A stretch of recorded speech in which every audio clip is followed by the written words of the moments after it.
As somebody who's worked with over 500,000 people globally, there's something of a truth that I want to share with you. If you're a business owner and you want to develop other people and you want to grow them, that's fine. But if you want to change them and let them adhere to your systems, then you've got something else coming. They have come to you after 20, 25 years, maybe even 30 years of habituation into their current way of behavior. So if you're ever trying to change them, it's literally like changing a leopard's spots. You have to go deep and surgical. Problem is, most of you aren't even psychologists, let alone people who have a high level of functionality in utilizing psychological skills for the purpose of transforming people. Over the course of time that I've been working with other people, I've realized that changing people is a very difficult, if not impossible thing. More often than not, they are stuck in their own ways. But the good news is this: if you're hiring for people who are of a high level of performance and capability, what you only need to look for are people who fit in based on the strengths they already have.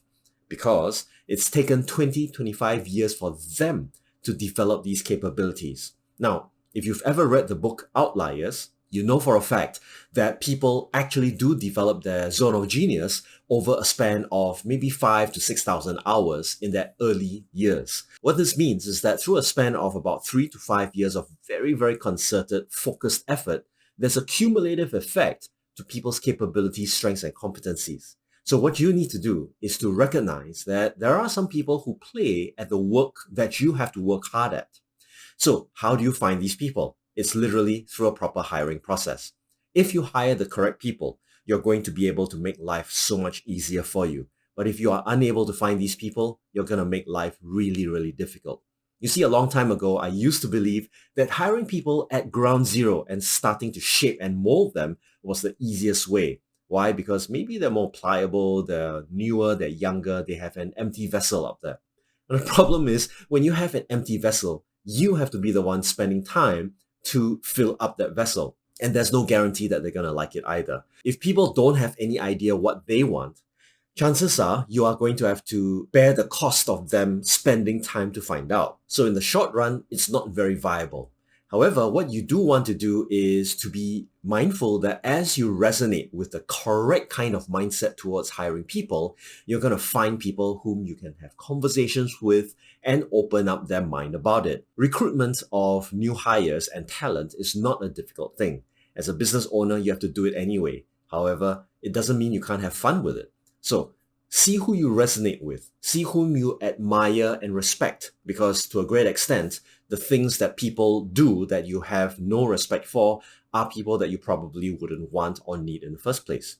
Secondly, if you can look at strengths, you're going to be able to multiply the effect within your organization if you can find the strength and apply it in an area which is most needed. Take, for example, the idea of marketing. There's so many people who can do marketing. It is a skill set. It can be honed. However, there's some people who are naturally talented in that area because their mindset is truly focused on the area of marketing and building people up. If you're hiring somebody who doesn't have that talent, then chances are you have a person who's a C or a B class player. To be able to hire B or C class players, however, is not a sin. You do need some of them, and in fact, as your organization grows to the hundreds, if not the thousands, you will end up having to have B or C class players anyway. It's almost like knowing that there is a bell curve and you're going to skew things towards higher performance, but there's only a small sliver of people who truly are top performers. The only way for you to do this is to start hiring and start getting used to the fact that you need a hiring intelligence.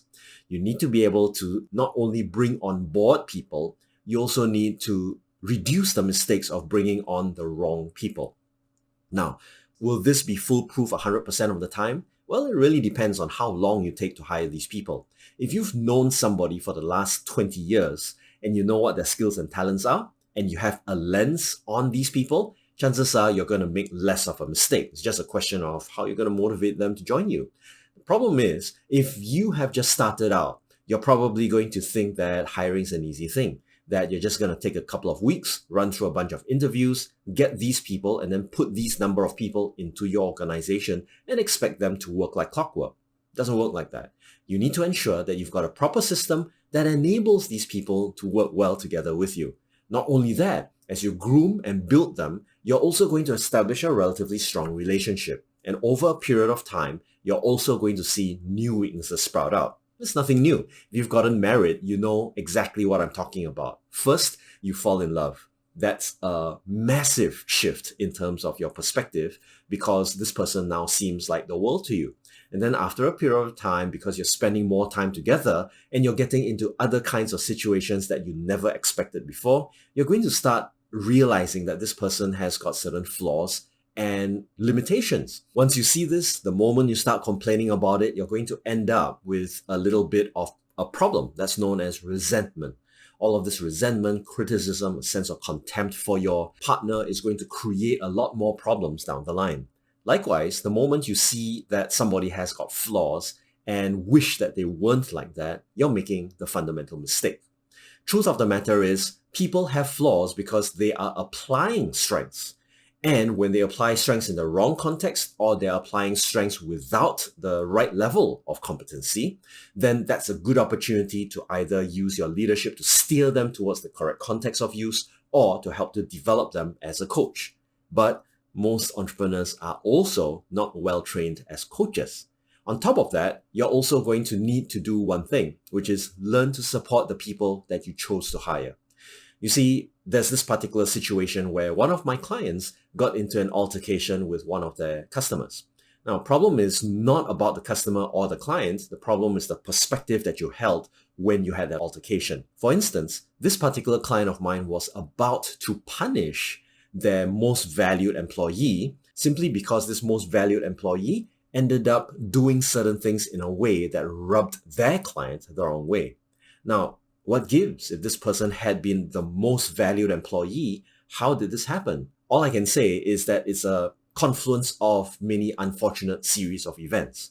Firstly, this person had a style of working that did not fit the style of working of this other client. This was a volatile mixture anyway, because the moment you meet with an employee interacting with a client, and both of them are not particularly mature, you're going to see explosive tendencies, and these tempers are not going to be easy to handle. So rather than saying, oh, I need to fire, I need to shape the behavior of my employee, ask yourself, why did you hire this employee in the first place? And if you hire this employee, does it make sense that you're going to have to take care of this employee and back them up? So it's a series of unfortunate events. What you need to do is then extract the employee and show that you are protecting your employee by stepping in and removing them from that situation. Then you're going to have to retrospectively coach this person in order to recognize that, not everybody is suitable for all kinds of projects. And then let the person know that sometimes I have to have your back, but other times you also have to have mine. And once they establish this kind of a working relationship with you, you are going to find that they're going to be far more loyal, they're going to be a little bit more pliable, and chances are over a period of maybe a decade of working with them, they might change their behaviors if they see the need to.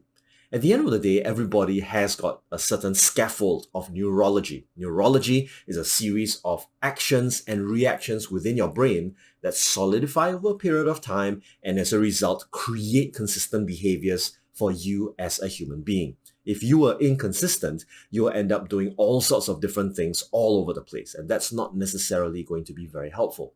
What you want to do, however, is to take the opportunity today to learn to be a more pliable, flexible, adaptive leader within your organization.